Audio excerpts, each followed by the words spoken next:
আজ তোমাদেরকে আমি এক অদ্ভুত ঘটনা শোনাতে চলেছি। যেই ঘটনাটা শোনার পর কিন্তু তোমরাও বেশ অবাক হয়ে যাবে। কিন্তু কি এই ঘটনাটা আর কারোর নয়, তোমাদের সোনা দিদি ভাইয়ের জীবনের ঘটনা। এই ঘটনাটা তোমাদেরকে কিন্তু তোমাদের সোনা দিদি ভাই কখনো বলবে না। কিন্তু আজকে আমি তোমাদেরকে তোমার সোনা দিদি ভাইয়ের এক ঘটনা শোনাতে চলেছি। এক না, বেশ কয়েকটা ঘটনা শোনাতে চলেছি, যেগুলো বেশ সুন্দর হতে চলেছে। কিন্তু আজ হঠাৎ কেন তোমাদের সোনা দিদি ভাইয়ের জীবনের ঘটনা শোনাচ্ছি? কেন কি এটা একটা ছোট্ট ডেডিকেটেড ভিডিও তোমাদের সোনা দিদি ভাইয়ের জন্য। কেন কি তোমাদের সোনা দিদি ভাইয়ের কিন্তু কাল বার্থডে, কাল 31 জানুয়ারি, আর তোমাদের সোনা দিদি ভাইয়ের জন্মদিন কালকে। তো আমার তরফ থেকে এই ভিডিওতে আগে থেকেই অ্যাডভান্স হ্যাপি বার্থডে মায়ের জন্য। তোমরাও কিন্তু সবাই হ্যাপি বার্থডে আর তোমাদের উইশেস কিন্তু কমেন্ট বক্সে অবশ্যই কমেন্ট করে দিও। তো চলো আজকে তোমাদেরকে কিছু সোনা দিদি ভাইয়ের ঘটনা শোনাই জীবনের। তো ঘটনাটা শোনানোর আগে আরও একটা কথা, যদি এখনও অবধি আমাদের এই ভিডিওটাকে লাইক না করে থাকো তাহলে তাড়াতাড়ি করে লাইক করে নাও। যদি এখনও অবধি আমাদের এই চ্যানেলটাকে সাবস্ক্রাইব না করে থাকো তাহলে তাড়াতাড়ি করে সাবস্ক্রাইব করে নাও। আর তোমাদের প্রিয় মানুষদের সাথে কিন্তু অবশ্যই ঘটনাগুলো শেয়ার করে দিও। তো চলো এবার ঘটনার দিকে যাওয়া যাক। তো প্রথম আমি একটা জিনিস বলি ছোট্ট করে, সেটা হলো তোমরা সবাই জানো যে তোমাদের সোনা দিদি ভাইয়ের কাছে একটা অন্যরকম শক্তি আছে, একটা সুপার পাওয়ার আছে, যেটা তোমরা সবাই জানো, অনেকেই জানো। যারা জানো না তারা জেনে নাও, ঠিক আছে? তো আমার মা ছোট থেকেই কিন্তু বেশ কিছু ধরনের কথা শুনে বড় হয়েছে, যেটা হয়তো শুনতে খুব খারাপ লাগে। তো আমার মাকে কিন্তু ছোট থেকেই বড় হতে হয়েছে একটা কথা শুনে, যেটা হলো কালি জুবান। কেন? কেন কি মা আগে থেকেই কিন্তু ছোটবেলা থেকেই আগে থেকে সব জিনিস প্রেডিক্ট করে দিত যে আগে কি কি হবে। অনেকবার অনেক ক্ষেত্রে অনেক কিছুতে মা আগে থেকে প্রেডিক্ট করে দিয়েছে যে এই জিনিসটা করো না, এটাই কিন্তু ক্ষতি হবে। কিন্তু তারপরেও তারা সেম জিনিস করেছে, করার পর তারা কিন্তু সেই ফলটাই পেয়েছে যেটা কিন্তু আগেই মা বলে দিয়েছিল। এই জিনিসটা খুব হতো, কেউ অ্যাকচুয়ালি বুঝতো না যে অ্যাকচুয়ালি মায়ের কাছে যে পাওয়ারটা রয়েছে সেটা হলো একটা মানে সুপার ন্যাচারাল পাওয়ার, যে আগে থেকেই প্রেডিক্ট করে দিচ্ছে কি আগে গিয়ে কি হবে। তো তোমাদেরকে একটা ছোট্ট করে ঘটনা শোনাই। আজ থেকে কিছু বছর আগে, কিছু বছর বলতে ধরে রাখো আজ থেকে 14-15 বছর আগে, একদিন রাত্রেবেলা বাবা যখন বাড়ি ফিরছিলেন, সেই মুহূর্তে বাবার একটা ফোন ছিল, যেটা হোয়াইট আর অরেঞ্জ কালারের ফোন ছিল, মাইক্রোম্যাক্স কোম্পানির। ওই ফোনটা কোনো রিজন ক্ষেত্রে হারিয়ে যায় বাবার কাছ থেকে, ঠিক আছে? তো হারিয়ে যাবার রিজন মানে তার আগেই একটা জিনিস হয়ে গেছিল, সেটা হলো বাবা বাড়ি ফিরছিল, কিন্তু বাবা একটা কাজের জন্য গিয়েছিল, সেই কাজটা তো হয়নি। কিন্তু মা আগেই বলে দিয়েছিল যে আজকে তুমি এই সময় বেরিও না, কেন কি তোমার এই কাজটা হবে না, কিন্তু উল্টো একটা বিপদ হতে পারে যার কারণে তুমি বেরিও না। কিন্তু বাবা কথাটা শোনে না। বাবা না শুনে বাবা বলল যে না, যাওয়াটা দরকার, যদি হয়ে যায় কাজটা তাহলে ভালো হবে। তো তাই কারণে বাবা কিন্তু মায়ের কথা না শুনে বাবা বেরোয়। বাবা বেরোনোর পর কিন্তু সেই কাজটা হয় না। কিন্তু বাবা যখন রাত্রিবেলা বাড়ি ফিরছিলেন, সেই মুহূর্তে বাবার ফোনটা বাবার পকেট থেকে পড়ে যায়, আর পড়ে গিয়ে ওটা মানে ড্রপ করে কিন্তু ছিটকে গিয়ে ড্রেনের মধ্যে পড়ে। আর ড্রেনটা বেশ বড় ড্রেন, ওই ড্রেন থেকে ফোন তোলা সম্ভব নয়, ঠিক আছে? মানে কেউ মানে হাতই যাবে না, ঠিক আছে? মানে হাই ড্রেন যেগুলো, ওই হাই ড্রেনের মধ্যে বাবার ফোনটা পড়ে যায়। যার পর কিন্তু বাবা বাড়িতে এসে মাকে জানায় যে হ্যাঁ, আমার সাথে এরকম একটা হয়েছে জিনিস, যে আমি বাড়ি ফিরছিলাম, আমার ফোনটা হাই ড্রেনে পড়ে যায়। তো মা সেই হিসাবে কিন্তু বাবাকে বলে যে তোমাকে আগেই মানা করেছিলাম, তুমি আমার কথা শোনোনি, তোমার সাথে এটা হয়েছে। তখন বাবাও কিন্তু সেম জিনিস ভাবলো যে হয়তো মায়ের কালি জুবান, মা বলেছে বলেই এই জিনিসটা হয়েছে। কিন্তু বেশ তারপর কয়েকদিন বাবা ফোন ছাড়া চললো, কেন কি বাবা সেই মুহূর্তে মানে ফোন নেবে কি নেবে না এরকম একটা ডিসিশন করছিল, যে বড় ফোন নেব, ছোট ফোন নেব, কি ফোন নেব, আদেও ফোন নেব কি নেব না। তারপর বাবার কাছে তখন ফাইন্যান্সিয়ালি একটু প্রবলেমও ছিল, যার কারণে বাবার ডিসিশন নিচ্ছিল এগুলো। বেশ এরকমভাবে কয়েকদিন কাটার পর হঠাৎ, বেশ কয়েকদিন পর হঠাৎ একদিন মা সকালবেলা ঘুম থেকে উঠে বলছে বাবাকে যে জানো তো, আমার না মনে হচ্ছে তুমি আজকে একটা ফোন পাবে। বাবা বলছে ফোন পাবো? হ্যাঁ, ফোন পাবো না, মা কে দেবে ফোন আমাকে এখন? তখন মা বলে যে না দেখো, তুমি বাইরে গিয়ে তুমি একটা ফোন পাবে আজকে, আমার মন বলছে। তো বাবা বলল যে যাই এমনি মুখে আসে তাই বলো তুমি, ফালতু কথাবার্তা। হ্যাঁ, এই বলে বাবা কিন্তু উঠে বাবার মতো ফ্রেশ ফ্রেশ হয়ে খাওয়া দাওয়া করে কিন্তু বাবা বেরিয়ে যায় বাবার কাজে। বাবা বেশ কয়েক ঘন্টা পর, মানে 1 থেকে 2 ঘন্টা পর বাবা বাড়ি আসে, একদম হাসি মুখে খুশিতে আনন্দেতে। আমি তখন ঘুম থেকে সবে উঠেছি, আমি ঘুম থেকে উঠে জাস্ট বসেছি, আমি দেখছি বাবা বেশ ঘরের মধ্যে ঢুকলো, বেশ আনন্দ করতে করতে লাপাতে লাপাতে খুব খুশি মনে। দেখলাম বাবার হাতে একটা ফোনের বক্স, আর বাবার পকেটে এইখান থেকে বুক পকেটের ওখান থেকে একটা নতুন ফোন, ব্ল্যাক কালারের আর সিলভার কালারের একটা ফোন, আর ওর ক্যামেরাটা বেশ উঠে রয়েছে। বেশ আমি দেখে খুশি হলাম, আমি বললাম বাবা ফোন কিনেছো? বাবা বলে না। তখন বাবা কিন্তু সঙ্গে সঙ্গে মাকে ডাকে যে কি গো কোথায় তুমি? মা তখন রান্নাঘরে সবজি কাটছিল। তো তখন মা বলে কি হয়েছে? বলে শোনো এইদিকে। তো মা যখন আসে, মাকে তখন আগে বাবা ফোনটা হাতে তুলে দেয় যে এই দেখো। তখন মা বলে কি ফোন কিনেছো? বলে না, ওই একজন দিয়েছে। তো অ্যাকচুয়ালি ঘটনা এটা হয়েছিল, বাবা যখন বাইরে যায়, বাবার একজন খুব মানে ক্লোজ ফ্রেন্ড, যে বিজনেস পার্টনারও বলতে পারো ওরকম, সে বাবার যখন ফোনটা পড়ে যায় সে জানতে পারে সেই জিনিসটা, আর সেও জানতো কি বাবার এখন ফাইন্যান্সিয়ালি প্রবলেম আছে আর বাবার ফোনের খুব দরকার কাজের ক্ষেত্রে, যার জন্য অনেক রকম কাজ আটকে যাচ্ছে বা সময় মতো হতে পারছে না, কেন কি বাবার কাছে ফোন নেই। তাই কারণে কিন্তু সে বাবাকে একটা ফোন গিফট করে। মাইক্রোম্যাক্সেরই একটা ফোন গিফট করেছিল, যেটা ব্ল্যাক আর সিলভার কালারের ছিল। আমার ঠিক মডেল নাম্বারটা মনে নেই, কিছু তো একটা ছিল, ঠিক আছে। বাট মাইক্রোম্যাক্সের ফোন মানে বুঝতেই পারছো কত পুরনো। এখনের সময় মাইক্রোম্যাক্সের ফোন অ্যাভেলেবেল নেই মার্কেটে, বন্ধই হয়ে গেছে। তো এত একটা পুরনো ঘটনা। তো এইটা তো বেশ বললাম, মানে 15-14 বছর আগেকার এক ঘটনা। একটা ঘটনা তোমাদেরকে জানাই, যেটা বেশ পুরনো, মানে যখন মা ছোট ছিল তখনকারের ঘটনা। তো বেশ অনেক দিন ধরে মা ঘরের মধ্যে দেখছে যে একটা মানে খুব অন্যরকম বিহেভিয়ার আমার মাসির। কেন কি মাসির এক্সাম ছিল, ঠিক আছে। মাসির এক্সাম কমপ্লিট হবার পর মাসি বেশ বাড়িতে অন্যরকম একটা বিহেভিয়ার করছিল। তখন সবাই ভাবে এরকম অদ্ভুত বিহেভিয়ার কেন করছে মাসি, হঠাৎ কি হলো। তো বেশ 2-3 দিন যাবার পর হঠাৎ মা একদিন দিদাকে বলেন, মানে মায়ের মাকে বলেন যে আমার মনে হয় না দিদি এক্সামে ভালো মার্কস পায়নি। তখন দিদা বলে হ্যাঁ তুই কি বলছিস, ও ভালো মার্কস পায়নি, ওর এতগুলো টিচার। আর সত্যি কথা বলতে আমার মাসির কিন্তু অনেক কটা টিচার দেওয়া ছিল, আর আমার মায়ের কিন্তু কোনো টিচার ছিল না। আমার মা নিজে একা একা পড়তো, মানে নিজেই ডিসাইড করতো, মানে চ্যাপ্টার জানা থাকতো স্কুল থেকে বলে দিত এই এই চ্যাপ্টার আছে এক্সামে। তো মাই ওখান থেকে ডিসাইড করে নিত যে কোন কোন কোশ্চেন অ্যান্সার আমাকে পড়তে হবে যেগুলো এক্সামে আসবে, আর সেগুলোই আসতো। আর এর একটা ঘটনা তোমাদেরকে আমি বলবো কিন্তু আমার লাইফের, ঠিক আছে। তো যাই হোক, মা এরকম হয়ে পড়তো, মায়ের কোনো টিচার দেওয়া ছিল না বাড়ির থেকে।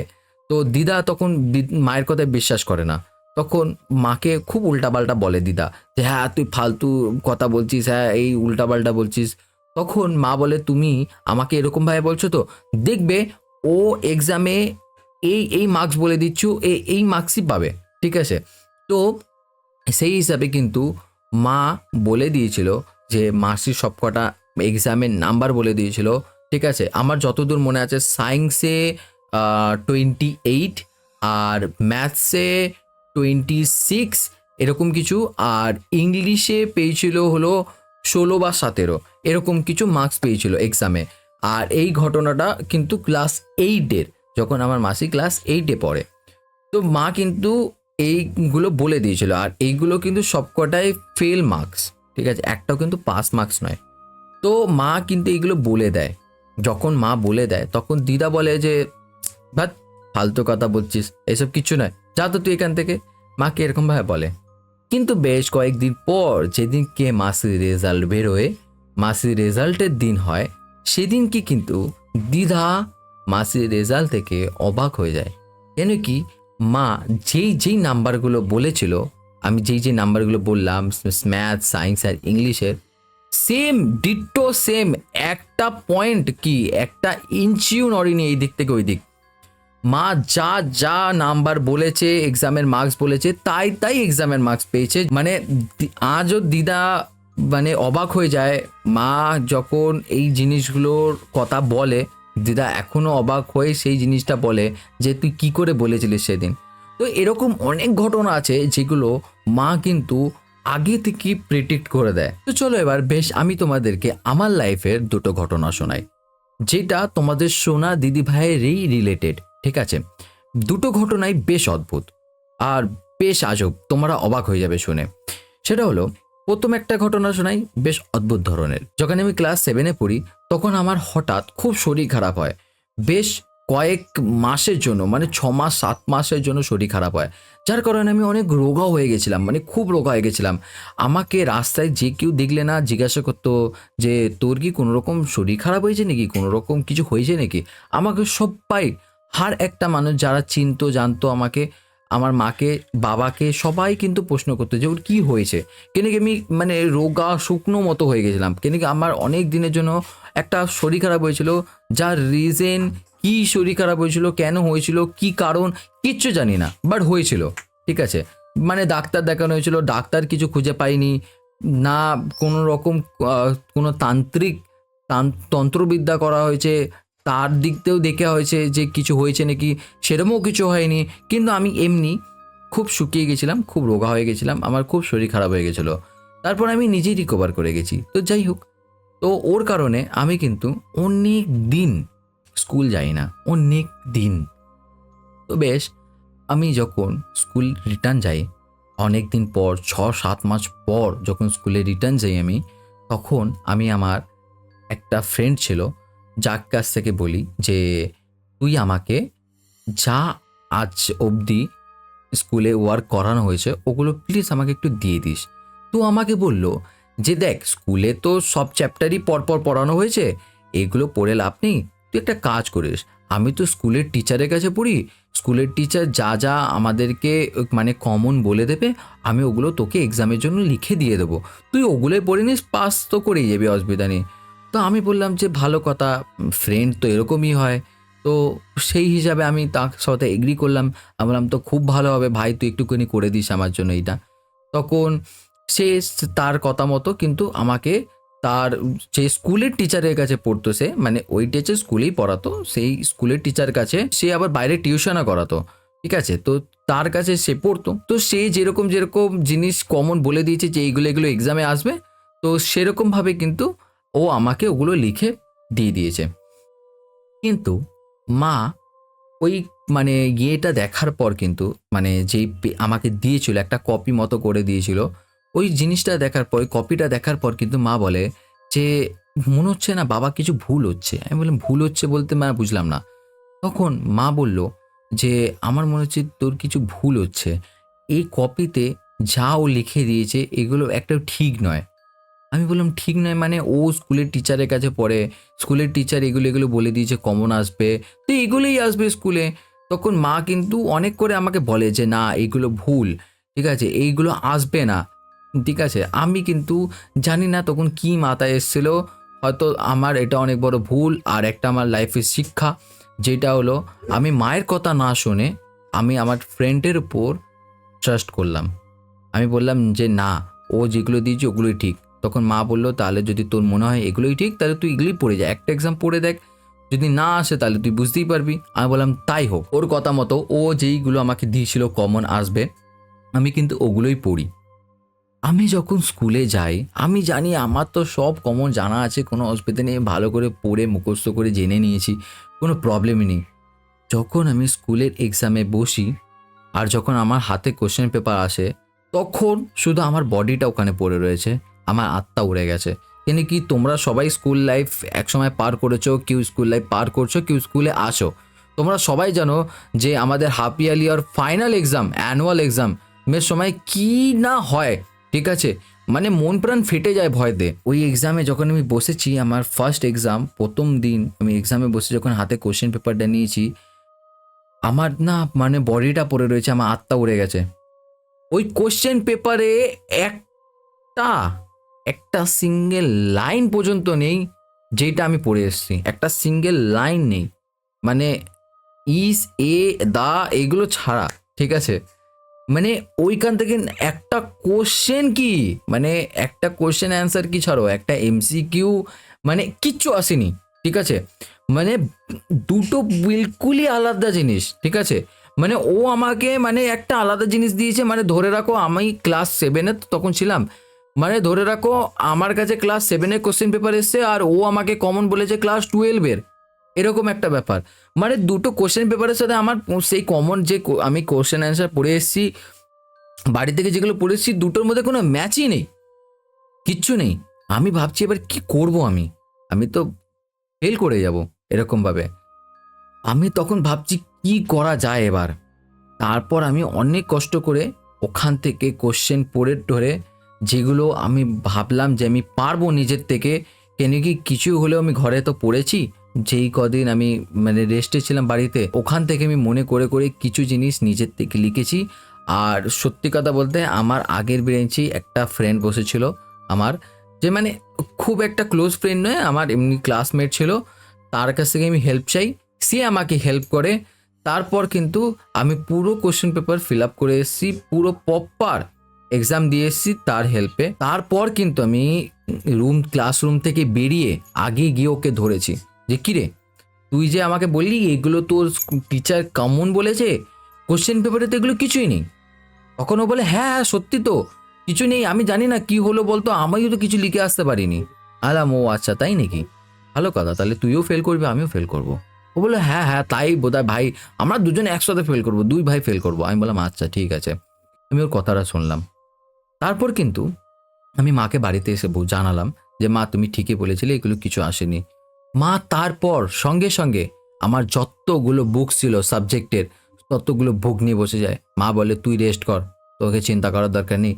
মা শটাশট বসলো আর মা নিচের সেই সুপার ন্যাচারাল যে পাওয়ারটা আছে সেটা ব্যবহার করা শুরু করে।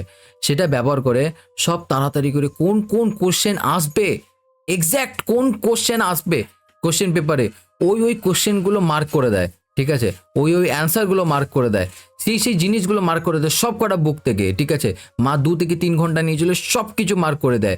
আমি মায়ের কথা মতো আমি কিচ্ছু দেখিনি, মানে মা যদি আউট অফ সিলেবাসও গিয়ে আমার যদি মার্ক দিয়েছে, আমি আউট অফ সিলেবাস গিয়ে পড়েছি, মা যা যা মার্ক দিয়েছে পয়েন্ট টু পয়েন্ট ডটের এরকম ওই কোশ্চেন পেপারই এসছে, এরকম মনে হয়েছে যে মা আগে থেকে কোশ্চেন পেপার জানে, বা স্কুলের কোশ্চেন পেপার হয়তো লিক হয়ে গেছে, মা ওখান থেকেই মানে মার্ক করে দিয়েছে, মানে ডিট্টো সেম, ডিট্টো পুরো সেম টু সেম। হ্যাঁ হয়তো একটা দুটো আলাদা এসছে, বেশি এসছে, ঠিক আছে, মানে যা মা ডট দিয়েছে, মা যা টিক দিয়েছে ওগুলো কিন্তু এসছেই। তারপর হয়তো একটা দুটো এমসিকিউ, হয়তো একটা দুটো কোশ্চেন বেশি চলে এসছে, যেটা হয়তো মানে আমার না লিখলেও কোনো প্রবলেম হতো না। আর তাও পর তো ক্লাসমেট ছিল, ফ্রেন্ডরা ছিল, ওদের কাছ থেকে দেখে লিখে নিতাম, ওদেরকে আমি দেখিয়ে দিতাম, ওরা আমার কাছ থেকে দেখে লিখে নিত, তো এরকমভাবে কিন্তু কোনো অসুবিধা হয়নি। তারপর কিন্তু মা এরকমভাবে আমাকে হেল্প করে।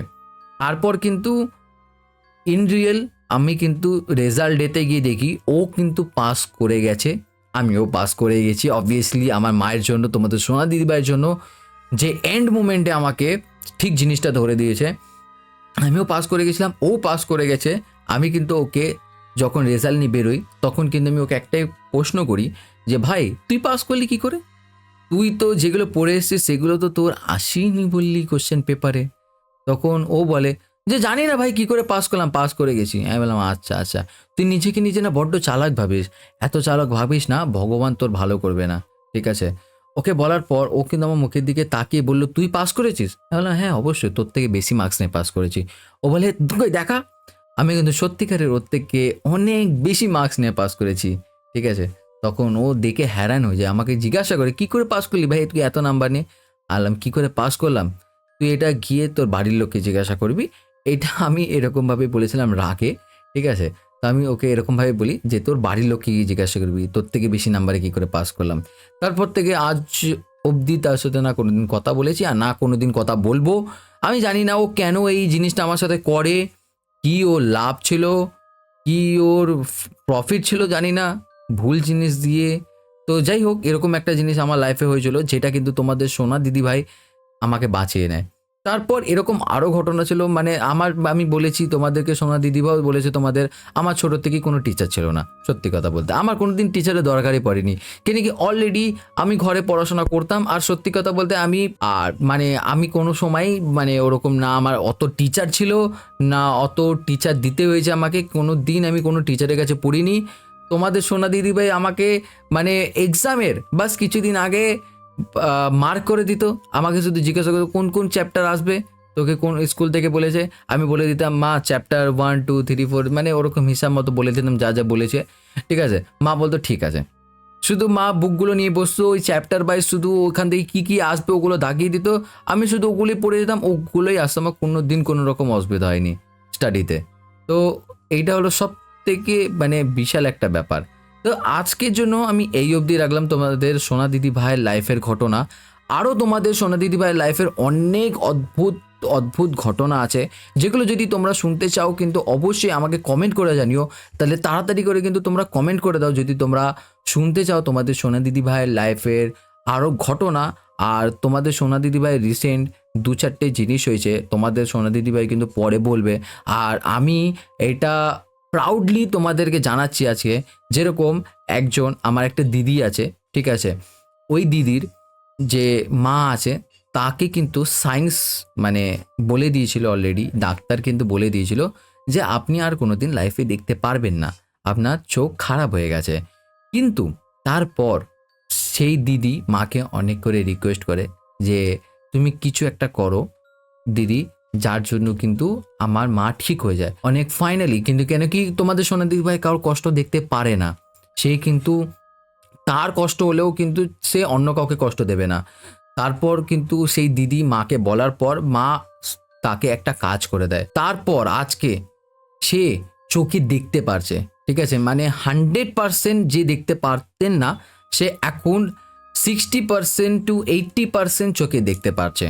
মানে এতটা কার্যকরী হয়েছে তার কাজ।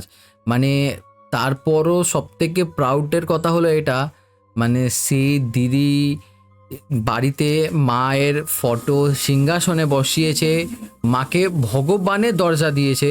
ইভেনচুয়ালি দিদি তো মাকে শুধু ভগবান ছাড়া কোনো কথা বলে না, সেই দিদির যে মা আছেন সেও মাকে এতটা ভালোবাসে, সে নিজে বলে যে আমি তোমার থেকে বড় না হতাম না বয়সে তাহলে আমি তোমার পায়ে পড়ে নমস্কার করতাম, কিন্তু মা বলে যে না কখনোই নয়, আপনি আমার মায়ের মতোই। তো আর সব থেকে বড় কথা সে আরেকটা কথা বলে মাকে যে তুমি হলো স্বয়ং ভগবান, যার কারণে আমি তোমাকে একটা ত্রিশূল বানিয়ে দেবো, পুরো সোনার ত্রিশূল। তুমি কবে নেবে, কখন নেবে আর কেমন নেবে আমাকে জানাও। কিন্তু মা একটাই কথা বলে তাকে যে আমার এইসব কিচ্ছু লাগবে না, আপনি শুধু মন ভরে আশীর্বাদ করবেন যেন আমি জীবনে ভালো থাকি, আমার পরিবার ভালো থাকে, আমাদের ইউটিউবের পরিবারের সবাই ভালো থাকে, শুধু এইটুকু আপনি কামনা করবেন। মা এইটুকুই বলে। ঠিক আছে, আরও এরকম অনেক ঘটনা আছে যেগুলো মা যেই জিনিসগুলো করে দিয়েছিলেন যাদেরকে, তারা সেই হিসাবেই সেইভাবেই কাজ পেয়েছেন, সেইভাবেই। তো যাই হোক, এই রইল আজকের ঘটনা। আজকের জন্য বাই।